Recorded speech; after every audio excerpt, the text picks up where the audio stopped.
Aside from the meltdown of BlackBerry, the implosion of Ford Nation, and 50 Shades of Jean Gomeschi, 2014 saw plenty of reputational black eyes for Canada's colleges and universities as well.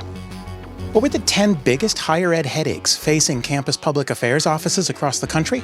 Let's take 10 to find out.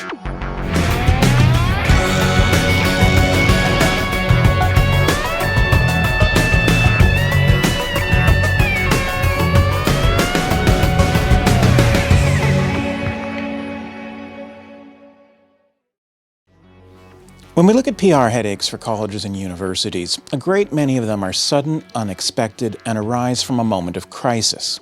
If the institution's fortunate, they're in a position to be calm and reassuring in the eye of the storm, and the crisis passes quickly, if not painlessly. Often the public feels genuine sympathy for the institution as a victim of circumstance. The most acute crisis communications headaches occur when tragedy strikes a campus. 2014 saw acts of violence and threatened violence on multiple Canadian campuses, notably bomb threats at SciAst and Red River College, for example.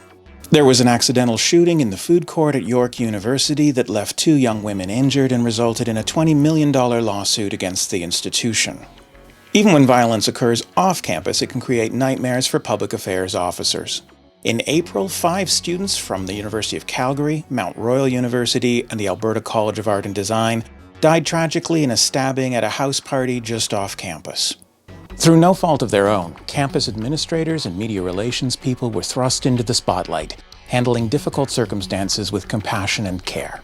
It certainly looks as though the institutions had crisis communication plans in place and executed them flawlessly. When Sony Pictures servers were hacked at the end of 2014, thousands of confidential memos were exposed, and they pulled Seth Rogen's new movie, The Interview, from theatrical release. By comparison, Canada's colleges and universities got off lucky when it comes to data security last year. In February, the University of Waterloo disclosed that personal data on thousands of applicants and their referees had been inadvertently exposed online. This was due to an administrative error, not a hack, and names were not involved, just ID numbers and test scores. Also in the spring, Canada Revenue Agency disclosed that their servers had been hacked, resulting in the theft of 900 social insurance numbers. Ultimately, RCMP arrested a 19-year-old computer science student from Western. In October, UBC disclosed that a bug which had gone undetected for 2 years may have exposed personal banking information of 1 in 1,000 UBC students.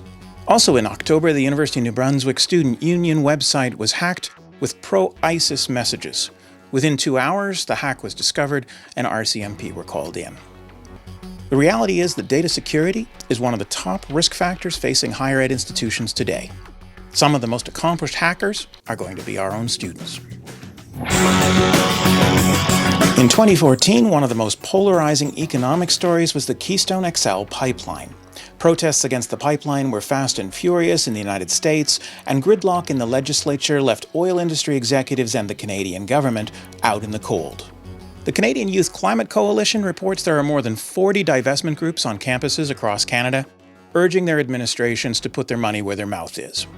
In 2013, Divest McGill submitted a 700-signature petition to the Committee to Advise on Matters of Social Responsibility. In 2014, a University of Toronto student petition prompted the President to create an ad hoc advisory committee on divestment from fossil fuels. They've been given 1 year to write a report.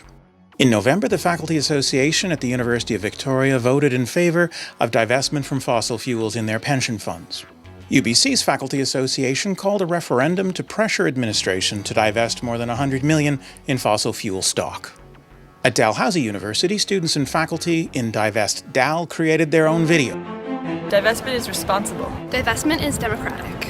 Divestment is necessary. I think a university, in the context of our society, has the obligation to nurture innovation. We need to transition our financial system away from reliance on fossil fuels. I believe that it is a university's prerogative to be the incubator of the future and not a relic of the past. Yet in November, Dalhousie's Board of Governors voted 15-5 against divestment. A side note largely ignored by the media was that the board also approved exploring some options so that donors could direct their endowments to environmentally sustainable investments. Concordia University took advantage of the brief media exposure to emphasize their new sustainable investment fund. On the environment, most of the powerful rhetoric is clearly on the students' side of the argument. The investment committee of the Board of Governors at Dalhousie University concluded that ultimately divestment would have minimal impact on the industry and would only hurt Dalhousie itself. But it's pretty tough to take the high ground when you're arguing against faculty and students who are insisting investors have a responsibility to ensure that future generations can still live on this planet. In many ways, we live in a post-privacy society. In 2003, Barbra Streisand famously launched a $50 million lawsuit to attempt to suppress photographs of her Malibu beach house. The only effect the lawsuit had was turning 6 page views into 450,000 in less than a month. This is what's known as the Streisand effect. The harder you try to suppress a story, the more interesting it gets to the general public. In 2014, Capilano University experienced the Streisand effect full force. In May, a Capilano fine arts professor, George Rommel, unveiled a sculpture which was clearly satire to mock the president, Chris Bullcroft. He called the sculpture Blathering in Christendom. What got national headlines was not the sculpture, or his objection to his program being cancelled, but it was the university's effort to suppress that sculpture by dismantling it and removing it from his studio.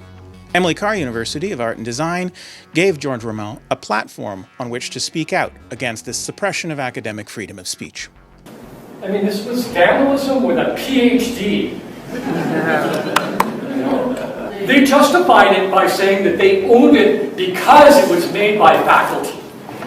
And if you take that to its logical extension, then they can go into anyone's office. They can take any creative property that you make as faculty and take it in the night without any consultation whatsoever. In July, the CAUT announced they were going to investigate a potential violation of George Rommel's academic freedom.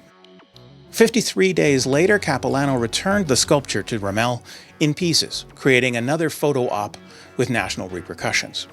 In October, Rommel unveiled his new creation, a second sculpture, reinforcing the message of the first.